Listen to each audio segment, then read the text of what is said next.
The transport ship dropped out of faster-than-light travel, and Park Hana pressed her face against the window. The Galactic Academy station hung in space like a massive crystal flower, its transparent sections glowing with soft blue light. She had seen pictures, but nothing prepared her for the real thing. Hundreds of alien ships moved around it like insects around a lamp. "First time seeing it?" asked Yoon Mira from the seat beside her. The other human student smiled. "I came here 3 months ago. Still can't believe it's real." Hana nodded. She couldn't find words. 2 years ago, humans didn't even know aliens existed. Then the first contact happened. Then the war that wasn't really a war. Then the treaties. Now, 20 human students were scattered across galactic schools learning to live among the stars. The docking process took an hour. Hana grabbed her single bag and followed Mira through corridors filled with creatures from a dozen worlds. A floating jellyfish thing drifted past, its body made of colored gas. A massive beetle person clicked its mandibles at them, a crystal being refracted light into rainbow patterns as it walked. "You get used to it," Mira whispered. "Try not to stare." Their quarters were small but comfortable. 2 beds, 2 desks, 1 large window showing the planet Valar Prime below. Hana unpacked her few belongings while Mira talked about the academy, the teachers, the other students. "They're not all friendly," Mira warned. "Some species think humans got lucky during first contact. They think we're weak, just from some primitive planet that happened to have good technology." Hana said nothing. She thought about home. Not Earth, which she'd only visited twice, but Taeyang 3, the frontier colony where she grew up, the wild forests, the imported animals from Earth that were supposed to help terraform the planet. The bears, the big cats, the crocodiles in the rivers. "You're quiet," Mira observed. "Just tired," Hana replied. The next morning, Hana attended her first xenobiology class. The classroom was a circular chamber with seats arranged in rising rows. Students of various species filled the space.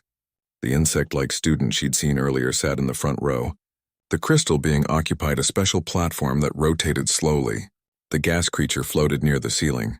Instructor Veltharis entered, and the room fell silent. He was Kralix, a reptilian species with dark green scales and cold yellow eyes. He moved on 4 legs, his upper body rising tall with 2 arms that ended in clawed hands. "Welcome to advanced xenobiology," Veltharis said. His voice was harsh, like rocks grinding together. "Here you will learn about life forms from across the galaxy. Dangerous life forms, deadly life forms that would kill you without a second thought." His eyes swept the room and landed on Hana. "I see we have humans in this class," he continued. "How interesting. The species that claims to come from a death world yet looks so fragile." Some students made sounds that might have been laughter. "We shall see if the reputation matches the reality." Hana kept her expression neutral. She'd heard worse. The class began with a lecture about classification systems for dangerous organisms. Veltharis explained how creatures were ranked from Class 1, barely dangerous, to Class 10 planet killers. Most intelligent species evolved on worlds with Class 3 dangers at most. Death worlds, he explained with a pointed look at Hana, supposedly had Class 5 or higher. "Next week," Veltharis announced as the class ended, "we will have a practical examination. You will handle live specimens. Your knowledge and your instincts will be tested. I suggest you prepare." After class, the insect student approached Hana. Up close, he was even more intimidating. His body was covered in blue-black chitin, and his multiple eyes reflected light strangely. "I am Rixel," he said. His mouth parts clicked as he spoke. "You are the human." "I'm Hana," she replied. "I have heard stories about humans," Rixel continued. "They say you are warriors, predators, but you look like prey to me. Small, soft, weak." He leaned closer. "I think the stories are lies." Hana met his eyes calmly. "Think what you want." Rixal made a buzzing sound and walked away. "Don't mind him," said a voice like wind chimes. The crystal being Thornax had approached. "Rixal challenges everyone. It is his nature." "I'm not worried," Hana said. That evening, Hana received a message from her brother. Park Day's face appeared on her screen, showing concern even across the light years. "How's the academy?" he asked. "It's fine," Hana said. "The teacher doesn't like humans much." Day's expression darkened. "Be careful, Hana. The galaxy is still learning about us. Some species will test you. They'll try to prove we're not as tough as the reports say. I can handle it." I know you can, Day said softly. But remember, you're not on Taeyang 3 anymore. These aliens, they don't understand what a real death world is like. They think their Class 9 predators are scary. He shook his head. They've never faced down a grizzly bear to protect their family. Hana smiled slightly at the memory. She'd been 12. Her cousins had wandered too close to a bear's territory. The massive creature had stood up, over 8 feet tall, showing its teeth. Hana had grabbed a stick and stepped forward, making herself big, making noise. The bear had left. I'll be careful, she promised. The week passed in a blur of classes and studying. Hana learned about toxic plants from methane worlds, energy parasites that fed on electricity, and aggressive microfauna that could strip flesh from bones in minutes. She studied with Mira, practiced safety protocols, and memorized the proper handling procedures for dozens of dangerous organisms. The other students kept their distance. Some watched her with curiosity.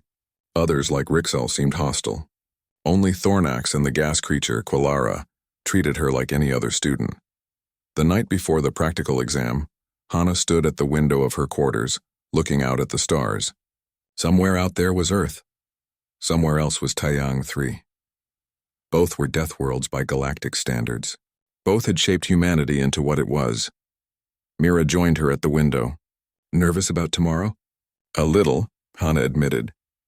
Veltaris will probably give you something dangerous, Mira said.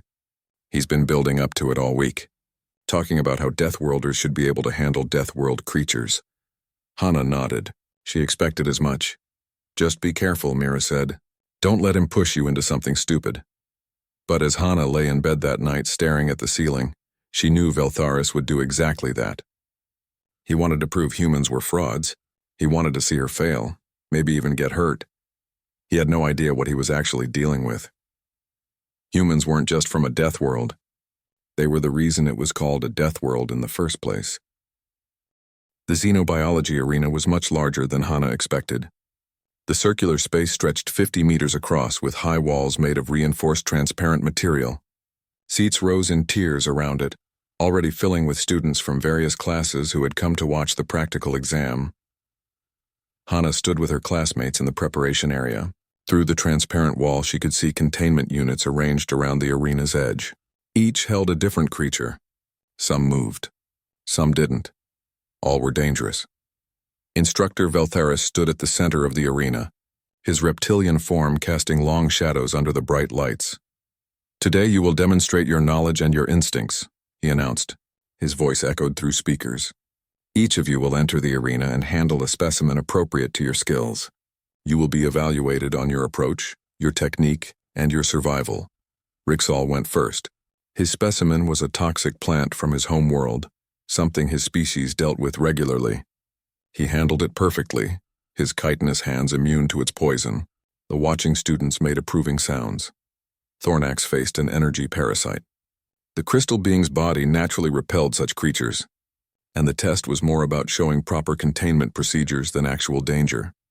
Quellara, the gas creature, drifted into the arena to handle aggressive microfauna.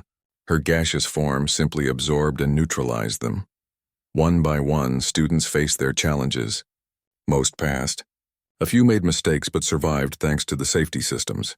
The specimens were dangerous but manageable, matched carefully to each species' abilities. Then it was Hana's turn. She walked into the arena calmly. The containment unit that opened for her held a creature about the size of a large dog. It had 6 legs, armored plates, and a mouthful of sharp teeth. A Class 4 predator from a heavy gravity world. Hana approached it slowly, watching its body language. It was aggressive but predictable. She used the handling tools correctly, guided it back into its container, and sealed it without incident. The whole thing took 3 minutes. As she walked back toward the exit, she heard Veltharis call out, "Wait!"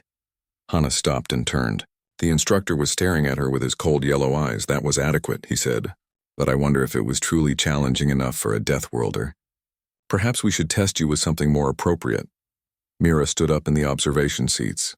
"Sir, that's not part of the standard examination." "I am the instructor," Veltharis replied. "I determine what is appropriate." He moved to a different control panel, one in a section of the arena that Hana hadn't noticed before. Red warning symbols covered it. Other instructors in the observation area began speaking urgently to each other. Some moved toward communication panels. "What I'm about to show you," Veltharis announced to the entire arena, "is a specimen from Kragos, a true death world, a Class 9 predator, a Drakmor." The arena fell silent. Even Rixal looked shocked. "Sir, that requires Level 5 combat certification," said another instructor over the speakers. "No student has that rating." "Then perhaps our human friend should not be in this class," Veltharis said. "If she truly comes from a death world, she should understand how to handle death world creatures. Consider this an educational demonstration." Hana felt her heartbeat slow down, not speed up. Her body was preparing, entering the calm state she knew from the frontier colonies. She assessed her surroundings. The exits were closing, safety protocols forcing other students behind reinforced barriers. She was alone in the arena. "Hana, get out of there," Mira shouted, but the main exit had sealed. Secondary barriers were rising from the floor. The safety systems were designed to contain the creature, not protect unauthorized personnel in the arena. Hana was trapped inside. Veltharis pressed the release sequence. The containment unit's heavy door began to open. It was 3 times the size of the other units. Darkness filled the opening. Then came the sound, a deep rumbling growl that Hana felt in her chest. The Drakmor emerged. It was massive, 12 feet tall when it stood on its 4 rear legs with 2 powerful front limbs that ended in claws like curved knives. Its body was covered in armored plates that overlapped like scales, colored a deep midnight blue with veins of red. The head was broad and flat, with a mouth that seemed to split its face in half. Rows of teeth designed for tearing, eyes that glowed a dull orange. The creature had been bred for gladiatorial combat on some worlds. On others, it was used as a war beast. It was intelligent enough to follow basic commands, but violent enough to be nearly unstoppable. It was a killing machine. The Drakmor looked around the arena, its head swiveling. Then it saw Hana. The watching students went completely silent. Even the translators seemed to stop working. Everyone was holding their breath. The creature dropped to all 6 limbs and charged. It moved faster than something that size should be able to move. The armored plates clicked together as its muscles bunched and released. Its claws scored the arena floor. Its mouth opened wide, showing those terrible teeth. 40 feet away, 30, 20.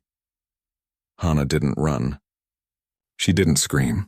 She didn't even move backward. Instead, she stepped forward. Her body language changed in an instant. Her shoulders squared. Her stance widened. Her head tilted slightly forward, and her eyes locked onto the creature's eyes with absolute focus. From deep in her chest, from somewhere primal and ancient, came a sound, not a scream, not a shout. It was low and guttural, a challenge that humans hadn't made in thousands of years but still remembered how to make. It was the sound of an apex predator saying, "I see you." The Drakmor's charge stuttered. Its front limbs dug into the floor, slowing it down. 10 feet away from Hana, it stopped completely. The creature's head tilted to the side, confused. Its orange eyes met Hana's brown eyes. They stared at each other. Hana took another step forward. She kept her eyes locked on the beast. She didn't blink. The Drakmor stepped backward. She stepped forward again. Slow, deliberate. Her breathing was controlled. Her movements were precise. She was telling the creature something in a language that didn't need words. "I am not prey." The Drakmor took another step back. Then another. The massive war beast, the gladiatorial champion, the Class 9 predator, was retreating. Hana kept walking forward. The creature kept moving back. When it reached the far wall of the arena, it sat down heavily on its rear legs, its head lowered. It watched Hana but made no move to attack. She stopped in the center of the arena, still watching it. The Drakmor stayed where it was, almost docile now. The arena remained absolutely silent for 5 full seconds. Then chaos erupted. Students made sounds of shock in a dozen languages. Instructors shouted into communication devices. Security teams burst through doors, weapons ready, expecting to find a massacre. Instead, they found Hana standing calmly in the middle of the arena, unharmed. The Drakmor sat in the corner, passive and subdued, as if it had forgotten how to be dangerous. The security team surrounded Hana with weapons drawn, but they seemed confused about what to do. The Drakmor still sat in the corner, watching everything with those glowing orange eyes. It made no aggressive moves. It barely moved at all. Mira pushed through the security personnel and grabbed Hana's arm. "Are you okay? Are you hurt?" "I'm fine," Hana said quietly. Her heart was starting to beat normally again. The calm was fading, replaced by the realization of what had just happened. The security chief, a four-armed creature covered in gray fur, approached carefully. "Did you use any technology? Any weapons? Chemical suppressants?" "No," Hana replied. "Nothing like that. Then how?" The security chief looked from Hana to the Drakmor and back again. "These creatures don't submit. They fight until they win or die. That's what they're bred for." Hana looked at the beast. It looked back at her with what might have been respect or fear. Maybe both. "It recognized what I am," she said simply. In the observation area, Beltheris was being detained by other instructors. His yellow eyes were wide with shock. He kept saying the same thing over and over. "That's impossible. That's impossible." Rixal stood frozen in his seat, his multiple eyes all focused on Hana. The challenge and mockery from before were gone, replaced by something else. Fear, maybe, or a complete reassessment of everything he thought he knew about humans. Thornax was the first to speak. The crystal being's voice chimed softly. She didn't dominate it.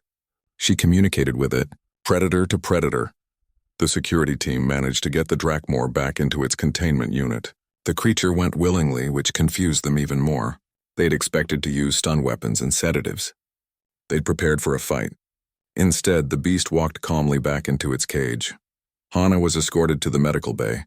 Doctors from 3 different species examined her, scanning her body with devices that beeped and hummed. They found nothing wrong.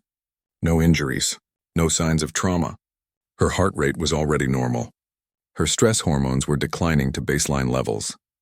Dr. Pexlar, a centaurian with too many legs and a face like a friendly lizard, reviewed the scans with confusion.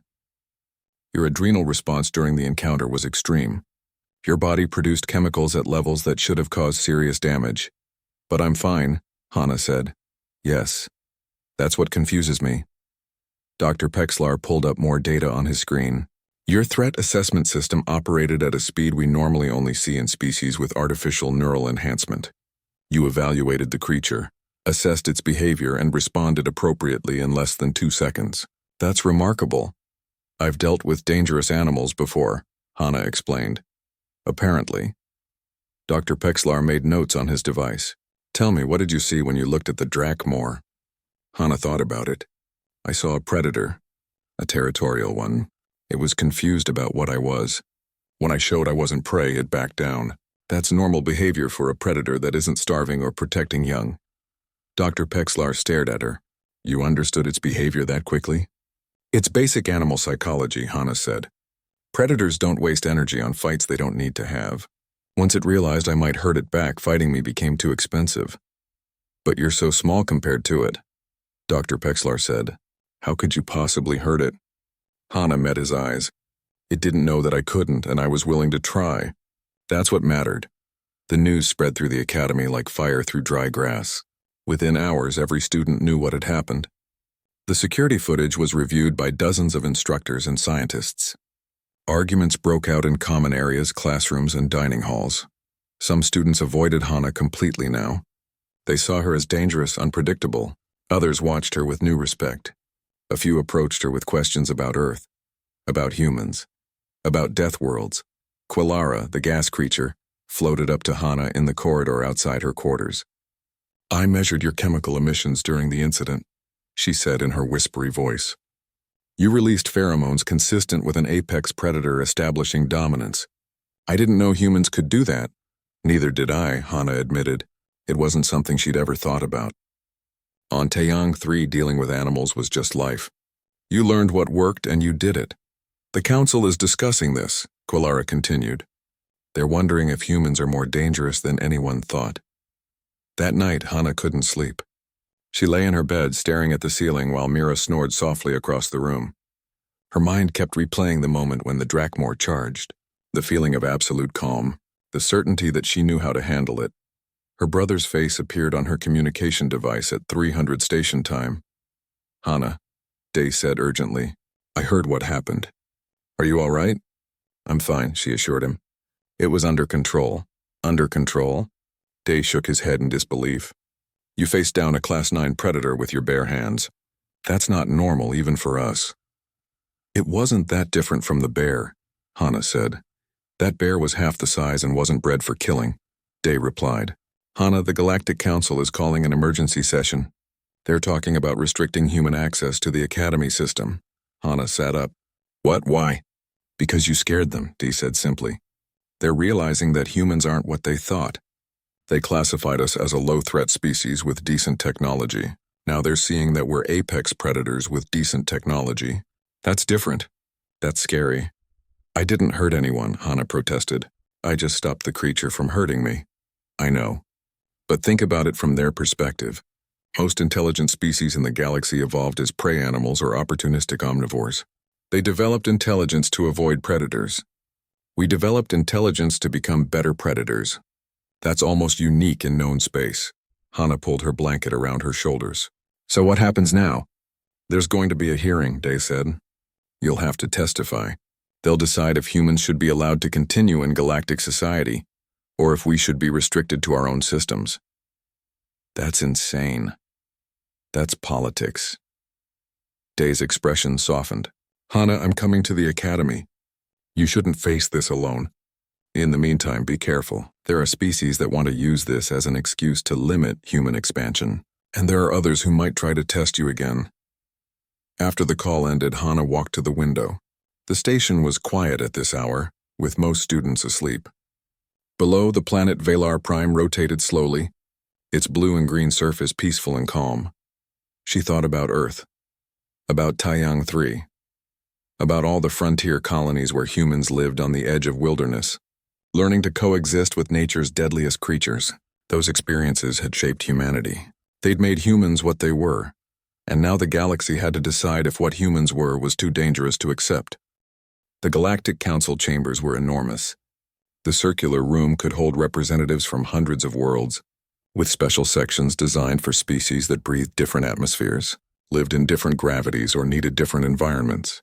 Hana had never seen so many different life forms in one place.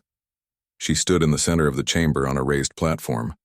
Above her, in tiered seating that rose toward the domed ceiling, sat representatives from 47 different species. Their eyes, sensors, and attention organs all focused on her. Mira and Day sat in a visitor section to her left. Mira looked nervous. Day looked ready to fight if needed. Hana tried to draw strength from their presence. The council leader, a being made entirely of flowing water contained in a transparent suit, spoke first. Its voice bubbled and flowed through translators. We are here to discuss the incident at the Galactic Academy and its implications for human participation in galactic society. A representative from the Kralix Dominion stood. He looked similar to Veltharis but older, with darker scales and scars on his face. The incident proves what we have suspected. Humans are dangerous. They are predators masquerading as civilized beings. This human child faced a Class 9 predator and dominated it through sheer aggression. What happens when humans decide to dominate us? Murmurs of agreement came from several sections of the chamber. Another representative stood, this one an insectoid similar to Rixal. My government has reviewed the footage extensively. The human displayed predatory behavior patterns. She released chemical signals that triggered submission responses in the Drakmor. This is threat display behavior, dominance behavior. If humans can do this to a Drakmor, what stops them from doing it to other species? More murmurs, more agreement. Hana felt her stomach tighten. This wasn't going well. Thornax stood in the section reserved for Xiphoid representatives. I was present at the incident. I wish to provide context. The crystal being's voice cut through the murmurs. The human did not attack the Drakmor. She defended herself using nonviolent communication. This shows restraint, not aggression. Restraint? The Kralix representative laughed, a harsh sound. She terrified a creature that is used in gladiatorial combat. A creature bred for fearlessness. That is not restraint. That is a demonstration of overwhelming predatory superiority. The council leader raised a flowing appendage. We will hear from the human herself. Park Hana, please explain what happened in your own words. Hana took a deep breath. Public speaking had never been her strength. But this was important. This was about more than just her.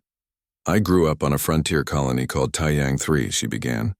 Her voice echoed through the chamber. It's a world being terraformed. To help with the ecosystem, we imported animals from Earth, predators and prey both. I worked with the wildlife management program from age 12. She paused, gathering her thoughts. On my world, you learn about animal behavior early. You have to. A grizzly bear can weigh 800 pounds and run 30 miles per hour. A saltwater crocodile can bite with more force than almost any other living creature. Big cats can stalk you for miles without you knowing. These animals are dangerous, yes, but they're also predictable if you understand them. Some representatives leaned forward, interested despite themselves. When the Drakmor charged me, I evaluated it the way I would evaluate any predator. I looked at its body language, its movement patterns, its motivation. It was charging to establish dominance and eliminate a potential threat. Standard territorial behavior. The Kralix representative interrupted. So you admit you saw yourself as a threat to it? No, Hana said firmly. It saw me as a potential threat. There's a difference. I wasn't actually going to hurt it, but I needed it to believe I could. That's how you communicate with predators. You show strength without using violence. How convenient, the Kralix representative sneered. You threatened a creature without technically threatening it. Hana felt frustration building. I didn't threaten it. I showed it respect. Predators understand hierarchy. When I stood my ground and met its eyes, I was telling it, I see you, I respect your strength, but I'm not prey. That's not a threat. That's communication. Dr. Pexlar stood in the medical observer section. May I provide scientific context? The council leader nodded. After extensive study of the incident and subsequent tests, we've learned something remarkable about human biology, Dr. Pexlar said. Humans have an extraordinarily sophisticated threat assessment system. They can evaluate danger, predict behavior, and respond appropriately in fractions of a second. This evolved because they lived among predators and needed to know when to fight, when to flee, and when to stand firm. He displayed a hologram showing comparative data. Most intelligent species evolved this ability through technological means after they developed civilization. Humans evolved it naturally because their survival depended on it. But here's the crucial point. Humans also evolved empathy at the same time. They can recognize another being as both dangerous and worthy of respect. This is extremely rare. Quilara floated up in the nephrine section. I wish to add something. I have monitored Park Hana's chemical and emotional state since the incident. She showed no aggression toward the Drakmor, no desire to harm it. When the creature submitted, her primary emotion was relief, not triumph. This is not the behavior of a species that enjoys domination. The council leader looked thoughtful. This is useful information. However, we must consider the broader implications. If one human can subdue a Class 9 predator, what prevents humans from becoming a galactic threat? Day stood up suddenly in the visitor section. May I speak? The council leader hesitated, then nodded. You may approach. Day walked to the platform and stood beside his sister. My name is Park Day. I'm Hana's brother. I served in the 1st Contact Defense Corps. I've seen combat. I've killed when necessary. I know what humans are capable of. He looked around the chamber. You're asking the wrong question. You're asking what prevents humans from becoming a threat. But you should ask, what made humans choose peace when we first met you? Silence fell over the chamber. When our species made first contact with the galactic community, we had just finished a civil war on one of our colonies. We had weapons that could destroy planets. We had ships that could fight.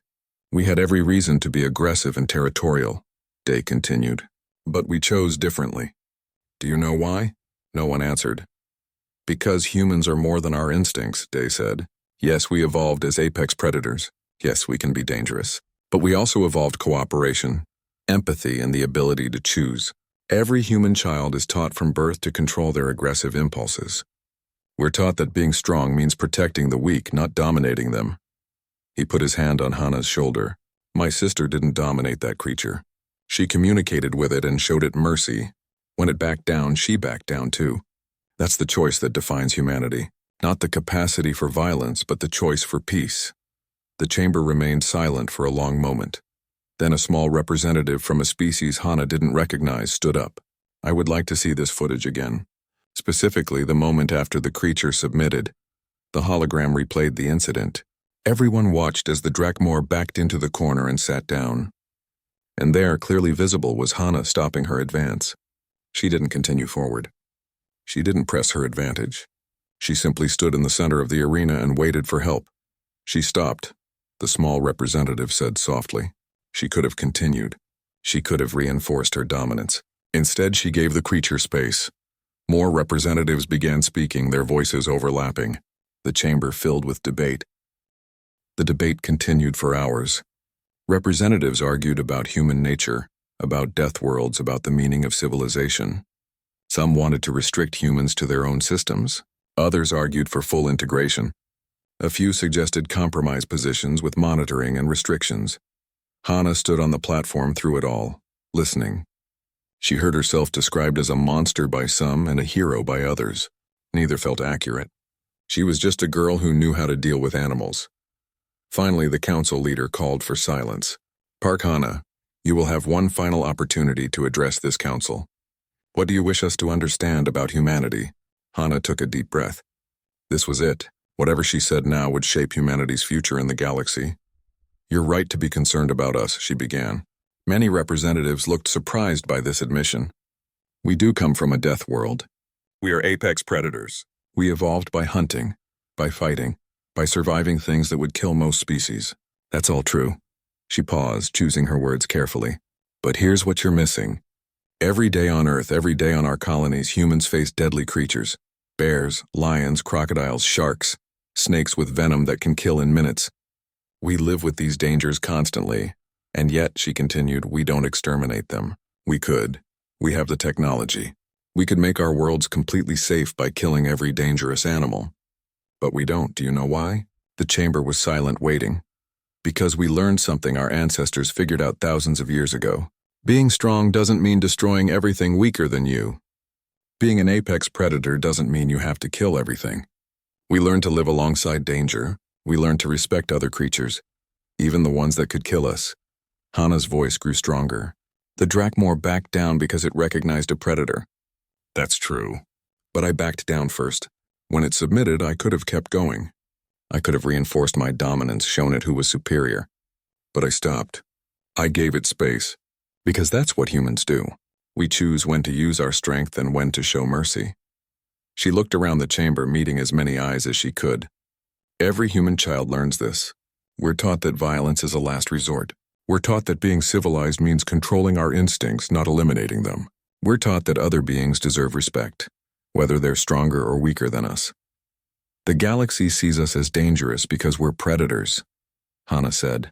But we're the only predators who became intelligent and chose to stop hunting. We're the only apex species that decided other life was worth protecting. That's not dangerous. That's the opposite of dangerous, she finished simply. You don't need to fear us. You need to understand us. We're not here to dominate. We're here to join you.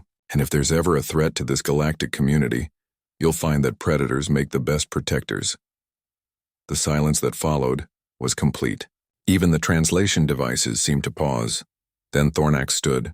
I vote for full human integration into galactic society. Quilara floated up. As do I. More representatives stood. Slowly at first, then faster. Species that had been uncertain now made their choice. Even some who had argued against humans reconsidered. The Kralix representative remained seated, his expression dark. But he didn't speak against the growing consensus. The council leader raised its flowing appendages. We will vote. All in favor of allowing humans full participation in galactic society, with no additional restrictions beyond those applied to all member species. The vote was called. Lights appeared above each representative's section. Green for approval, red for denial, yellow for abstention. The chamber filled with green lights. Some red remained, mostly from species that rarely approved anything, but the greens outnumbered them 3-1. The motion passes, the council leader announced. Humans will remain full members of the galactic community. This session is concluded. The chamber erupted in sound as representatives discussed the decision. Hana felt her legs go weak. Mira was crying. Day pulled both of them into a tight hug. You did it, he whispered. You just saved humanity's place in the galaxy. 3 months later, Hana walked into the xenobiology classroom. Students of various species looked up as she entered. Some smiled, others nodded respectfully. A few still looked nervous, but it was getting better. Rixall was already in his seat. When he saw Hana, he made a gesture that his species used to show respect. "Good morning, Hana." "Good morning, Rixal," she replied, taking her seat. A new instructor entered the room. Veltharis had been removed from teaching after the incident. He faced disciplinary action for endangering a student.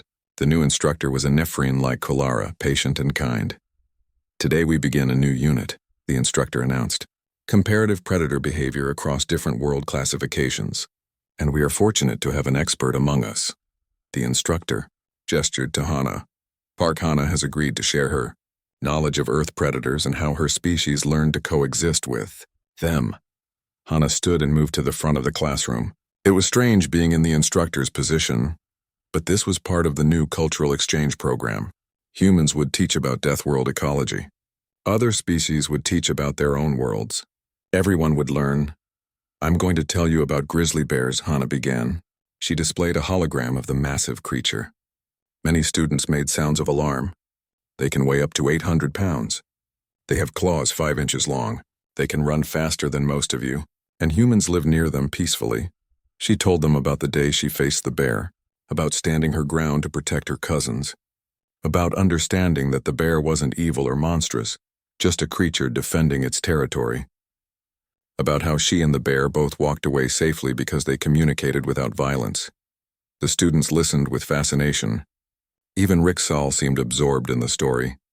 After class, Thornax approached her. "You have changed things, Hana. Not just for humans, but for all of us. We are learning that strength and peace are not opposites." Hana smiled. "We're all learning. That's why we're here." That evening, Hana stood at the window of her quarters looking out at the stars. Somewhere out there were thousands of worlds, billions of beings, all trying to live together in peace. It wouldn't always be easy. There would be misunderstandings and conflicts, but they would work through them. Mira came to stand beside her. "Thinking deep thoughts?" "Just thinking about how far we've come," Hana said. "A few months ago I was just trying to fit in. Now I'm teaching aliens about bears," Mira laughed. "You're famous, you know. The girl who tamed the Drakmor. They're making documentaries about you." "I didn't tame it," Hana corrected. "I just talked to it. In predator language," Mira said, "which apparently only humans speak fluently." Hana shrugged. "Maybe that's humanity's real gift to the galaxy. We understand predators because we are predators. We understand prey because we used to be prey. We understand the balance between them because we've lived in that balance for millions of years." "That's surprisingly profound," Mira said. "I've been spending too much time with Thornax," Hana admitted. "Crystal people make you think about things philosophically." They both laughed. Below them, the planet Valor Prime rotated peacefully. Ships from dozens of worlds moved around the station, bringing students, teachers, and diplomats together. The galaxy was learning to accept humanity, and humanity was learning to be part of something larger than themselves. Hana thought about the Drakmor still in its containment unit somewhere in the station. Occasionally she visited it. The creature remembered her. It no longer showed aggression when she approached. They had reached an understanding. That's what the galaxy needed. Not dominance or submission, just understanding. And if a girl from a frontier colony and a war beast from a death world could find that understanding, then maybe there was hope for everyone.